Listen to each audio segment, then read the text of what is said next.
লাল শাক নিয়ে বসছি, লাল শাক বাছতাছি। এই লাল শাক বাছা হইলে তারপরে বাসায় আইসা আবার আমি রান্না করব উস্তা দিয়ে, মুরগির পাও দিয়ে। খুব সুন্দর একটা রান্না। আসসালামু আলাইকুম আপু ভাইয়ের, আশা করি ভালো আছো।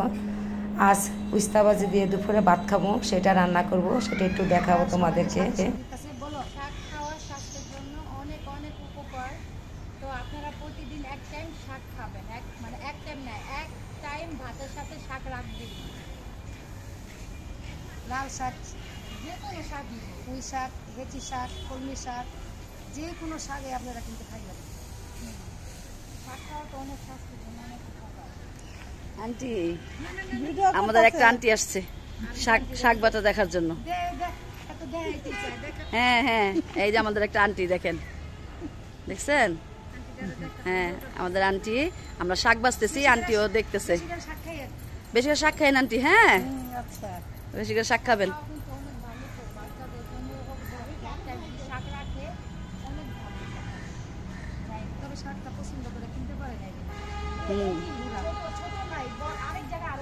আমি তো এটা বাজি খাইতে পারবো না, মাছ দা মজা লাগবে না।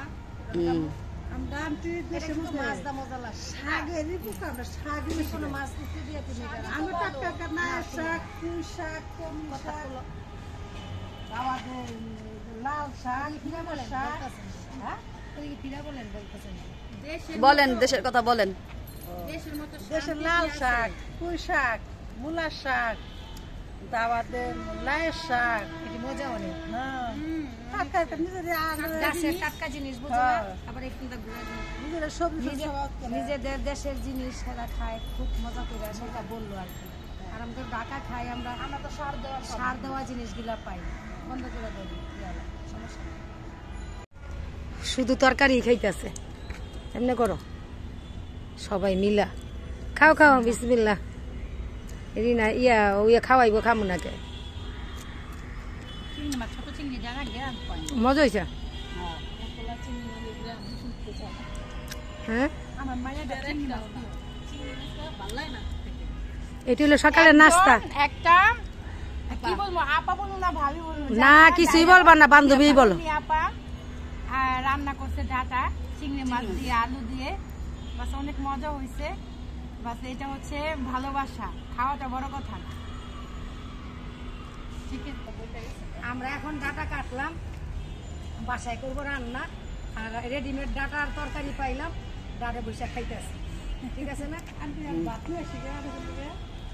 আর এবার লক্ষ্মী আরেক আপা বলতেছে বাতাই না দে, ভাত লাগতো না। আপা বলছেন যে এই শান্তি, এটাই বড় কথা, আমরা বড় শান্তি, আমরা হুদা ডাটাই খাই।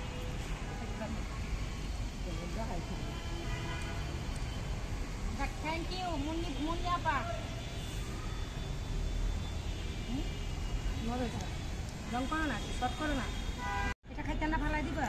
এমন একটা খালা পাইছি যে মাছ দিয়েও কম কিছু না, কারণ মা যেমন বাচ্চাদের জন্য কিছু যে কোনো জিনিসই হোক না কেন না দিয়ে খায় না, যে বাচ্চা যাতে পরবর্তীতে খেতে পারে, বা ঠিক খালাতে এরকমই আমাদের ছাড়া কিছু খায়। সব জিনিসটা এইটুকু হোক বা এতটুকু ভাগ করে আমাদেরকে নিয়ে, সবাইকে নিয়ে খায়। এর চেয়ে আনন্দ আর এর চেয়ে ভালোবাসা কই আছে? কিছু মানুষের সহ্য হয় না ভালোবাসা দেখলে। অনেক মানুষ আছে একদম খোঁপায়। এই ধরনের লোকরা ভালো হয়ে যান, কারণ সবাই মিলেমিশে থাকাটা ভালো। কারণ আমরা বেশি দিনের টিকতে আসি নাই, কারণ আজ নাই কাল চলে যেতেই হবে। কারণ মিলেমিশে থাকাটা অনেক ভালো না রে আপা? কিছু মানুষ খোঁপায়, সেই মানুষগুলোর আল্লাহ যেন হেদায়েত করে, সবাই যেন আমাদের মতো ভালোবাসা নিয়ে বাঁচতে পারে। এটাই মিলেমিশে থাকাটা অনেক ভালো। এটা ঠিক আছে, আচ্ছা রে।